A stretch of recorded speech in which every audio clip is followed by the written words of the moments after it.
Hello everyone, welcome back. Sakshi किचनमध्ये आपलं स्वागत आहे. आज तुम्हाला एक स्वीट डिश दाखवणार आहे. रक्षाबंधन जवळ येते, त्यासाठी आपल्याला ही स्वीट डिश घरच्या घरी तयार करायची आहे. बाहेरून आपण मिठाई घेण्यापेक्षा आपण घरच्या घरी जर स्वीट्स तयार केलं तर आपल्याला एक खूप असं छान असं फील येतो आपल्याला की आपण घरच्या घरी मिठाई बनवून आपण आपल्या भावाला खायला घातलं आहे. तर आपल्याला जी आज स्वीट्स बनवायची आहे ती रक्षाबंधन स्पेशल मिठाई बनवायची आहे. तर ती मिठाई बनवण्या अगोदर किंवा त्याची रेसिपी चालू करण्या अगोदर जर माझ्या चॅनलला सबस्क्राईब केलं नसेल, लाईक केलं नसेल, शेअर केलं नसेल तर माझ्या चॅनलला सबस्क्राईब करा, लाईक करा, शेअर करा, जेणेकरून येणारे नवीन व्हिडिओज तुम्हाला पाहता येतील आणि त्यांचे नोटिफिकेशन तुमच्या मोबाईलवरती येईल. तर त्यासाठी तुम्हाला माझं चॅनल सबस्क्राईब करणं गरजेचं आहे.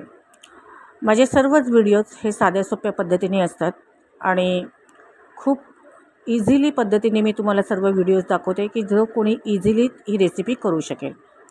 तर चला आता आपण वळूया आपल्या रेसिपीकडे की आपल्याला जी आज स्वीट डिश बनवायची आहे, जी मिठाई बनवायची आहे, ती कोणती मिठाई बनवायची आहे. तर आज आपल्याला जी मिठाई बनवायची आहे ते आपल्याला बनवायचं आहे काजू सँडविच. तोंडाला पाणी सुटलं ना, तर चला आता आपण वळूया आपल्या मिठाईकडे. आपल्याला काय काय घ्यायचं आहे साहित्य. इथे जवळजवळ मी 500 ग्रॅम काजू घेतलेले आहेत, मोठे पीस घेतलेले आहेत. हे आपल्याला ग्राइंड करून घ्यायचं आहेत मिक्सरमधून.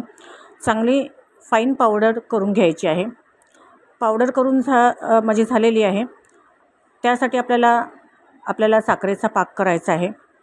तर साखरेचा पाक करण्यासाठी मी इथे 1 ग्लास पाणी घेतलेलं आहे आणि मी एक छोटा बाऊल आपलं असतो तेवढं, म्हणजे जवळजवळ एक पाव किलो एवढी साखर आहे. ती साखर आपल्याला याच्यामध्ये ॲड करायचं आहे आणि छान उकळी येईपर्यंत आपल्याला हे पाक तयार करून घ्यायचा आहे. आपल्याला हा एकतारी पाक बनवायचा नाही आहे, कारण एकतारी पाक बनवला तर आपली मिठाई कडक होऊ शकते. त्यासाठी आपल्याला नॉर्मल आपल्याला साखरेचा पाक करायचा आहे. आता बघा, ही पावडर पण मी रेडी केलेली आहे, तयार झालेली आहे. मस्त अशी पावडर तयार झालेली आहे. ह्याच्यामध्ये मी एव्हरीडेची मिल्क पावडर असते ती आपली घेतलेली आहे. ती ह्याच्यामध्ये आपल्याला 100 ग्रॅम टाकायचं आहे आणि चांगल्या प्रकारे मिक्स करून घ्यायचं आहे. जर तुमची काजूची पावडर म्हणजे एकदम बारीक नाही झाली तर तुम्ही चाळून घेऊ शकता आणि जर बारीक असेल तर चाळण्याची गरज नाही आहे. आता ह्याच्यामध्ये मी व्यवस्थित असं हे मिल्क पावडर मिक्स करून घेते. तोपर्यंत आपला पाक तयार होतोच आहे, म्हणजे उकळी येतेच आहे त्याला. बघा, मस्त असा पाक आपला तयार होत आलेला आहे. आपण बघूया त्याचा कसा हे झालेला आहे. अजून बघा तेवढासा रेडी नाही झालेला आहे पाक आपला. तर थोडंसं अजून आपण उकळी थोडीशी देऊया आणि रेडी करूया. थोडंसं चिपचिप झालं का समजायचं आपला पाक तयार झालेला आहे. जास्त आपल्याला एकतारी करायचं नाही आहे.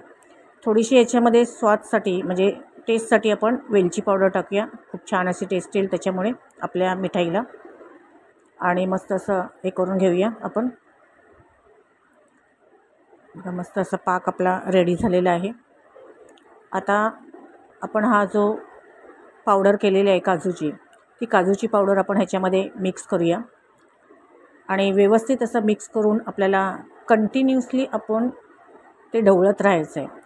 आणि ही प्रोसेस करताना आपल्याला गॅस हा एकदम लो मिडियमवरती ठेवायचा आहे, म्हणजे एकदम बारीक ठेवायचा आहे गॅस. कारण तुम्ही जर फास्ट ठेवलात तर ही जी पावडर आहे किंवा जे आपण हे सारण करतो आहे तयार, ते करपू शकतं. तर त्यासाठी आपल्याला ही प्रोसेस करताना जवळजवळ 15 ते 20 मिनटं लागतात आपल्याला करायला. पण हे 15 ते 20 मिनटामध्ये आपला गॅस लो मिडियमवरतीच राहिला पाहिजे, तरच आपली मिठाई खूप छान अशी तयार होईल. तर बघा, आपलं हळूहळू जसा घट्ट तर होत जाणार, त्याला थिकनेसपणा येत जाणार आपला याला. पण कंटिन्युअसली आपल्याला ढवळत राहायचं आहे, नाही तर त्याच्या गुठळ्या होऊ शकतात.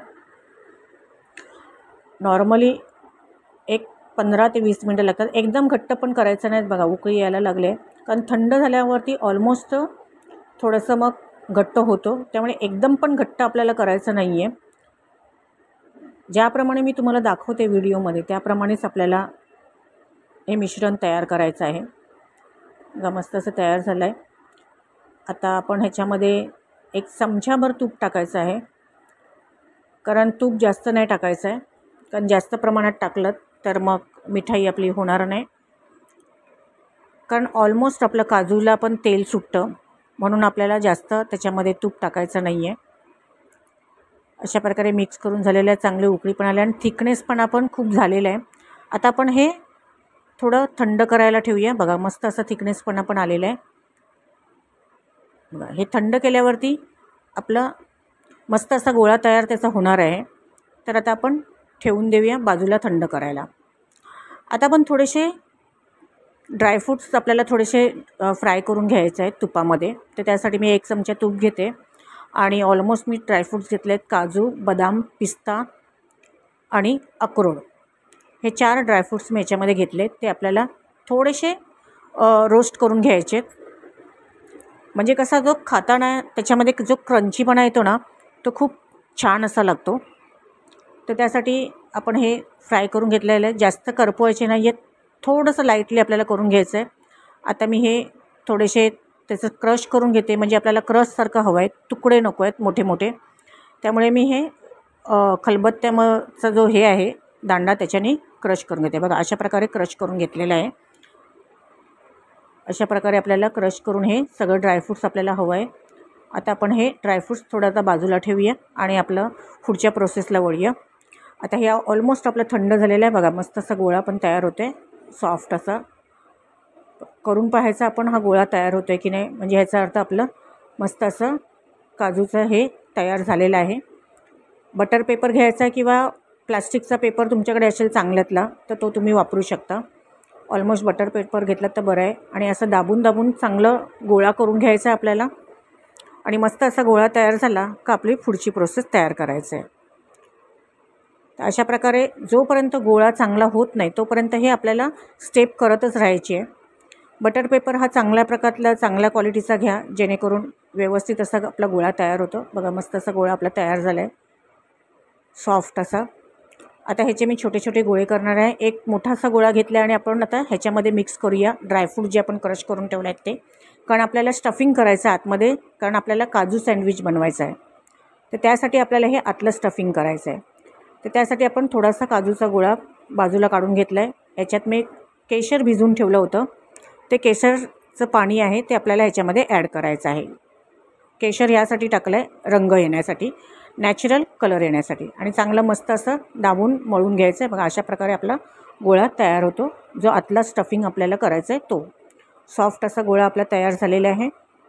त्यात आपण दुसरा जो काजूचा आपण डो तयार केलेला आहे काजू पावडरचा, त्याचा चांगला मस्त असा गोळा करून घेऊया. जसं आपण पुरणपोळी किंवा मोदकाला जशी आपण पारी बनवतो तशी पारी आपल्याला करून घ्यायची आहे, खोलगट अशी मस्त अशी. आणि जो आपण स्टफिंगसाठी जे सारण तयार केलं आहे ते पण काजूचंच आहे, ड्रायफ्रूट्स आहेत आतमध्ये, त्यामुळे खूप छान असे टेस्ट ह्याला येते. तो छोटासा गोळा घ्यायचा आहे आकाराप्रमाणे. बघा मी असा एवढा एक गोळा घेतला आहे, चपातीचा गोळा एवढा. आणि ह्याच्यामध्ये स्टफिंग करायचं आहे आणि मस्त असं आपण तो आतमध्ये व्यवस्थित दाबून घ्यायचा आहे आणि वरचं कवर पॅक करायचं आहे. आणि मस्त गोळा असा व्यवस्थित करून घ्यायचा आहे आणि मग मस्त असं दाबून घ्यायचं आहे. मस्त असं हे करून घ्यायचं आणि असं त्याला असं दाबून थोडासा असा गोळा तयार करायचा आहे जाडसर असा. मस्त असं झालं आहे ना आपलं तयार. छान असं आपलं स्टफिंग पण तयार झालं आहे, रोल तयार झाले आहेत माझे. हे कम्प्लिटली माझे 5 इथे रोल तयार झालेले आहेत. आता आपण ह्याला सजावटीसाठी म्हणून आपण वरून चांदीचा वर्क लावूया. तुमच्याकडे जर नसेल तर तुम्ही नाही लावलात तरी चालेल, ऑप्शनल आहे. किंवा काजूचे किंवा पिस्त्याचे तुकडे करून वरती लावलात तरी चालेल, हे ऑप्शनल आहे. मेन आपली बर्फी आहे, आतलं स्टफिंग आणि वरचं कवर. आपण चांदीचं वर्क हे सजावटीसाठी लावतो की मिठाई खूप सुंदर दिसावी यासाठी आपण लावतो. जर तुमच्याकडे नसेल तर तुम्ही नाही लावलात तरी काही हरकत नाही. तर मी माझ्याकडे आहे म्हणून मी हे त्याला लावते आहे. तर अशा प्रकारे आपण चांदीचा वर्क लावून घ्यायचा त्याला.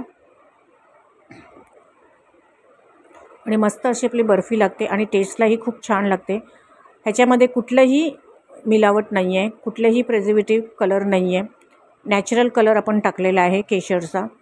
नॅचरल सगळे पदार्थ आहेत, त्यामुळे खूप छान अशी टेस्ट येते. बघा आपले हे तयार झालेले आहेत. आता मी तुम्हाला कट करून दाखवते की कसं आपलं सँडविच तयार झालेलं आहे. मस्त असं कटिंग होते बघा, मस्त असे सॉफ्ट असे आपली मिठाई तयार झाली आहे. मस्त जशी मिठाईवाल्याकडे जशी मिळते ना तशीच त्याची टेस्ट आहे. बघा मस्त कसं स्टफिंग सुंदर असं दिसतं आहे. कलर पण नॅचरल आलेला आहे, येलो टाईप एकदम. बघा मस्त कलर आलेला आहे आणि आतलं स्टफिंग पण खूप छान असं दिसतं आहे आणि खायलाही खूप असे टेस्टी आहे. तेवढंच टेस्टी आहे खाण्यासाठी पण. मस्त असं तयार झालं आहे आपला काजू सँडविच. तर अशाच साध्या सोप्या रेसिपींसाठी साक्षी किचनला सबस्क्राईब करा, लाईक करा, शेअर करा. हा व्हिडिओ तुम्हाला कसा वाटला, ही रेसिपी तुम्हाला कशी वाटली हे कमेंटमध्ये मला जरूर कळवा. आणि नक्कीच या रक्षाबंधनला तुम्हीही तुमच्याकडे ही रेसिपी बनवा आणि तुमची रेसिपी कशी झाली हेही मला कमेंटमध्ये जरूर कळवा. मस्त अशी आपलं काजू सँडविच तयार आहे मिठाई. आणि जरूर तुम्ही रक्षाबंधनला करून पहा आणि तुमच्या भावांना कशी वाटली ही मिठाई तेही कळवा. सुंदर असे आपले सँडविच तयार झालेले आहेत. जरूर माझ्या चॅनलला सबस्क्राईब करा, लाईक करा आणि हा व्हिडिओ तुमच्या मित्रपरिवारांना शेअर करा. आणि रक्षाबंधनच्या अगोदर खरोखर हा व्हिडिओ तुम्ही शेअर करून जरूर तुमच्या घरी हा व्हिडिओ बघून तुम्ही रेसिपी ट्राय करा. बघा मस्त असे आपले काजू सँडविच तयार आहे. मी तुम्हाला एक पीस तोडून दाखवते. सॉफ्ट आणि मस्त असे टेस्टला तयार झालेले आहेत. बघा कसे मस्त सॉफ्ट आहेत झालेले आपलं आणि खाण्यासाठी पण तितकेच टेस्टी. मस्त असे सुंदर तयार झाले. हा व्हिडिओ शेवट